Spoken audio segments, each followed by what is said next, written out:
அஸ்ஸலாமு அலைக்கும். Hi friends, lunch வேலையை ஸ்டார்ட் பண்ணுறதுக்கு முன்னாடி ஏதாவது ஒரு ஜூஸ் போடலான்ட்டு கேரட், பீட்ரூட், அது கூட ஒரு சின்ன துண்டு இஞ்சி, தண்ணி ஊற்றி நல்லா அடிச்சுட்டு வடிகட்டிட்டு அது கூட ஊற வச்சு சியா சீட்ஸ் போட்டுட்டு கொஞ்சமாக லெமன் ஜூஸ் போட்டு குடித்தோம் அப்படின்னா நல்லது. டேஸ்ட் எதுவும் இருக்காது, உடம்புக்கு நல்லது, அவ்வளோதான். ஸோ இன்றைக்கி லஞ்சுக்கு பார்த்திங்கன்னா ஃபஸ்ட் நாள் வச்ச மட்டன் குழம்பு இருக்குது. அது கூட ரசம் வச்சுட்டு கேரட் பீன்ஸ் பொரிச்சிக்கலான்னு ஒரு 4 தக்காளி எடுத்திருக்கேன். இந்த ரசம் குயிக்காக செஞ்சிடலாம். அதை கட் பண்ணி மிக்சி ஜாரில் போட்டுட்டு கொஞ்சோண்டு புளி, ஒரு பச்சை மிளகா, இது கூட மிளகு, சீரகம், கொஞ்சோண்டு மல்லி இலை, கருவேப்பிலை, பூண்டு, நம்ம ரசத்துக்கு என்னெல்லாம் வைப்போமோ அது எல்லாத்தையுமே ஒரு மிக்சி ஜாரில் போட்டுட்டு இதை குறைப்பாக அரைச்சி எடுத்துக்கலாம். இந்த மாதிரி தான் இருக்கும். அரைச்சதுக்கப்புறமா ரொம்ப வலுவலுன்னு அரைக்க வேணாம்.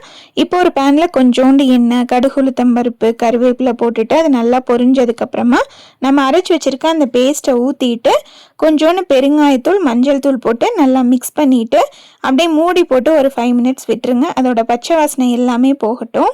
ஒரு 5 நிமிஷத்தில் பார்த்திங்கன்னா நல்லா வதங்கி இந்த மாதிரி கொதிச்சுட்ருக்கோம்.